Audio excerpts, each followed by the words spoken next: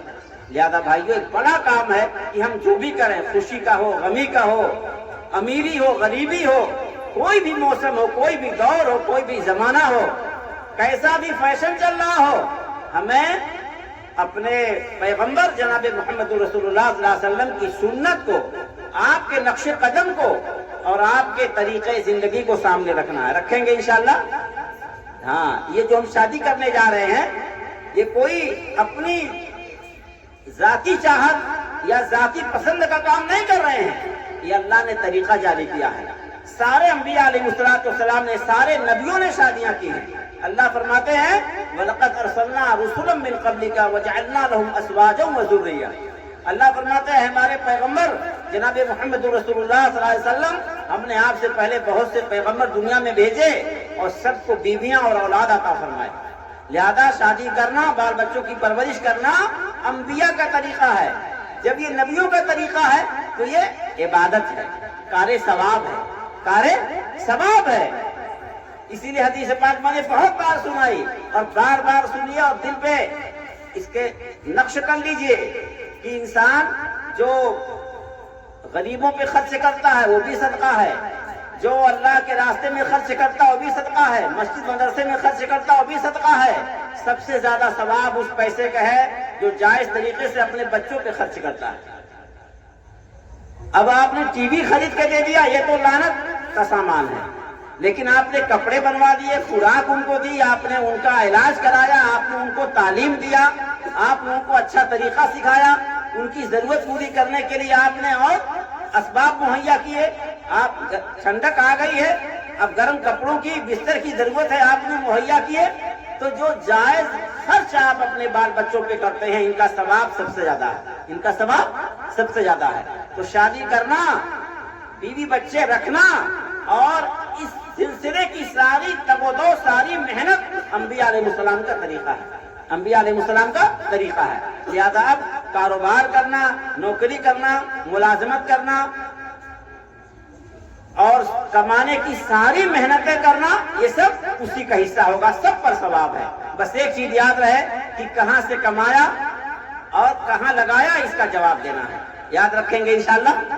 اللہ کے حبیب جناب محمد رسول اللہ صلی اللہ علیہ وسلم نے ارشاد فرمایا کہ دیکھو، چونکہ شادی نبیوں کا طریقہ ہے اور عبادت ہے اور اس پر ثواب ملنا ہے، تو شادی ایسی کرو کہ جو بیوی آئے وہ تمہارے دین میں، ایمان میں، نیکی میں مددگار ثابت، نیکی میں مددگار ثابت ہو۔ یہ نہ کہ داڑھی پر اس کو اعتراض ہو، نماز پڑھنے سے اس کو چڑ ہو، اور آپ کی سادگی اور آپ کی سنت کی پابندی پر اس کو کوئی اعتراض ہو۔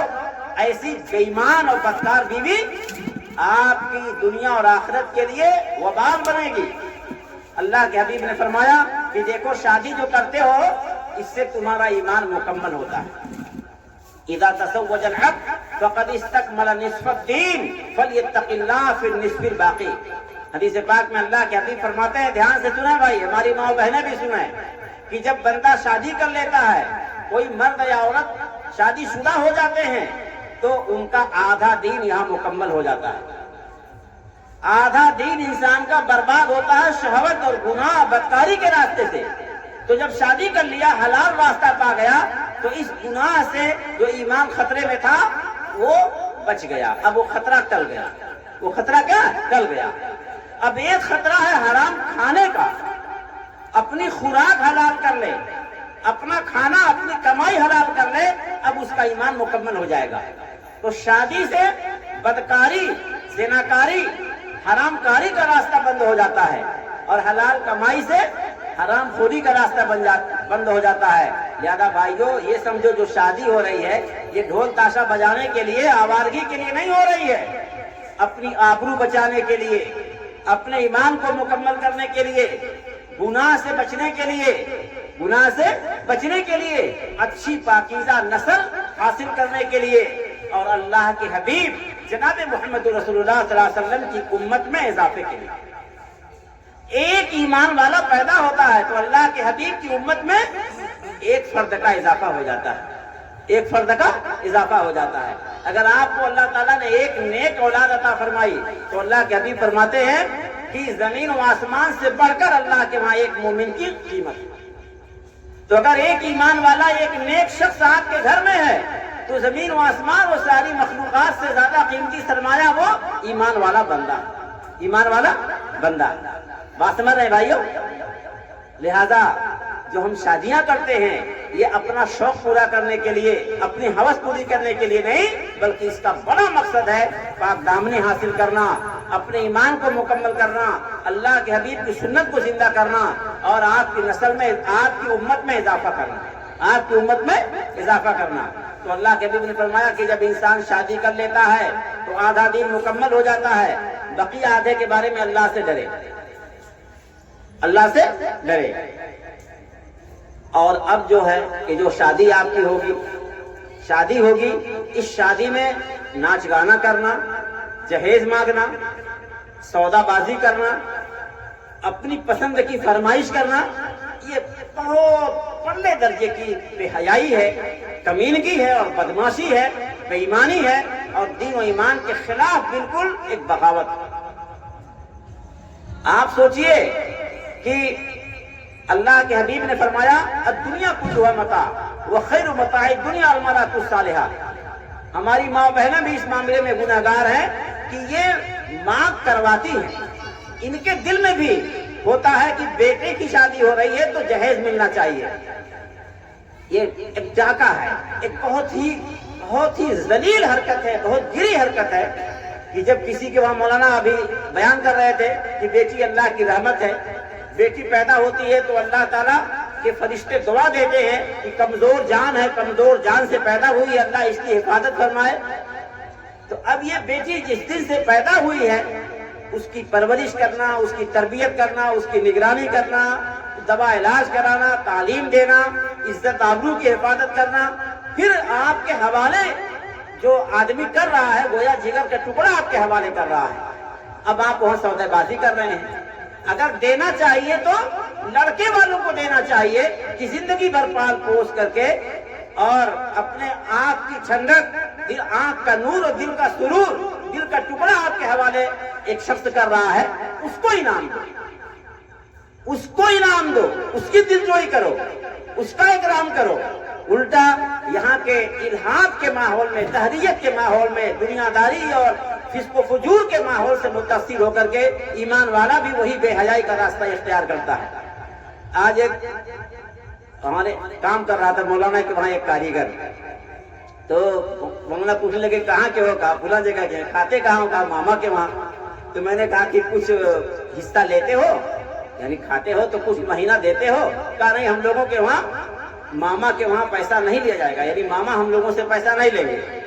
تو میں نے کہا کہ ہم لوگوں کی کتاب میں پڑھایا گیا کہ ایک نیم حکیم تھے، نیم حکیم جانتے ہیں؟ جھولا چھاپ، جھولا چھاپ حکیم تھے، تو قبرستان سے گزرتے تو ایسے سر چھپا لیتے، تو لوگ پوچھتے حکیم جی کیا بات ہے قبرستان سے گزرتے منہ چھپا لیتے ہیں؟ تو کہا کہ اصل میں اس میں بس بہت سے مردے وہ ہیں جو میرے علاج سے مرے، اب جب گزرتا ہوں تو مجھے شرم آتی ہے۔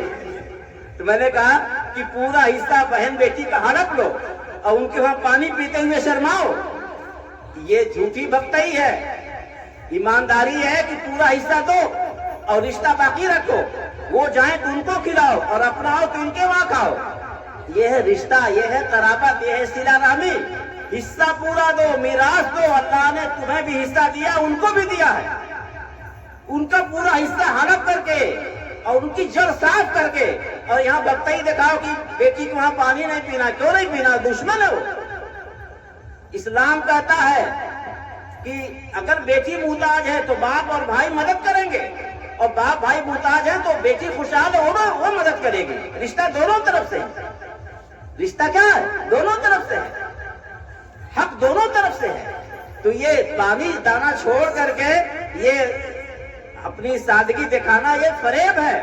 پورا حصہ دو، پورا حق دو، پورا انصاف کرو، اور جہیز دے کر کے اور تھوڑا موڑا ہدیہ تحفہ دے کر کے پھر ان کا دروازہ بند مت کرو. پورا حق دیں گے انشاءاللہ. تو اسلام کہتا ہے کہ اللہ کے فضل کو زندہ کرو، ان کا حق ان کو ادا کرو، ان کا حق ان کا ادا کرو. ڈرامہ کر کے، تماشا کر کے اور بے ایمانی اپنی چھپانے کے لیے یہ پرہیز مت دکھاؤ. کریں گے انشاءاللہ. تو ہمیں انشاءاللہ اللہ کے حبیب کی سنت کو زندہ کرنا ہے، اپنے تمام رشتہ داروں کے حقوق کو ادا کرنا ہے، اپنی آخرت کو سامنے رکھ کر کے زندگی گزارنی ہے، اور یہ سمجھنا ہے کہ یہ شادی بیاہ کیا ہے؟ یہ ایمان مکمل کرنے کے لیے. جب شادی شدہ ہو گیا، ایمان مکمل ہو گیا، لڑکے کا ایمان مکمل، لڑکی کا ایمان مکمل، تو اب نماز کا ثواب بڑھ جائے گا، روزے کا ثواب بڑھ جائے گا، عبادت کا ثواب بڑھ جائے گا. ہمارے وہاں مسئلہ ہے کہ ایک شخص شادی شدہ ہے اور اس کے ساتھ وہ نفلیں پڑھتا ہے، تو اس کے نفل کی قیمت اس انسان کے نفل سے زیادہ ہے جو شادی شدہ نہیں. یہ شادی شدہ نہیں ہے. ایک آدمی شادی چھوڑ کر کے بڑی عبادتیں کرتا ہے، تمام نفلیں پڑھتا ہے، اور ایک آدمی کم نفلیں پڑھتا ہے اور شادی کرتا ہے، بال بچوں کی خبرگیری کرتا ہے، ان کی دیکھ ریکھ کے لیے محنت کرتا ہے. یہ زیادہ افضل ہے. یہ کیا بھائی؟ زیادہ افضل ہے. تو یہ جو شادیاں ہماری ہو رہی ہیں یہ امت میں اضافے کا سبب ہیں، اور ہماری آخرت کو بھی بنانے کا ذریعہ ہیں، اور ہمارے مستقبل کو، ہمارے نام و نشان کو باقی رکھنے والی ہیں. حدیث میں کہا گیا ہے کہ جو آدمی غیر شادی شدہ ہے، شادی سے بچنے والا ہے، وہ بدترین انسان ہے. وہ کیا؟ شادی کرنے والے بہترین لوگ ہیں اور شادی نہ کرنے والے بدترین لوگ ہیں، اس لیے کہ ان کی وجہ سے سماج میں فساد پیدا ہوتا ہے، گندگی پیدا ہوتی ہے. کیا پیدا ہوتی ہے؟ گندگی پیدا ہوتی ہے. تو بھائیو، اللہ تعالیٰ ہم سب کے اکٹھا ہونے کو اور کہنے سننے کو قبول فرمائیں، اور ہماری شادیوں کو اور تمام معاملات کو سنت و شریعت کے مطابق اپنانے کی توفیق عطا فرمائیں. جو کہا سنا گیا اسے قبول فرمائیں.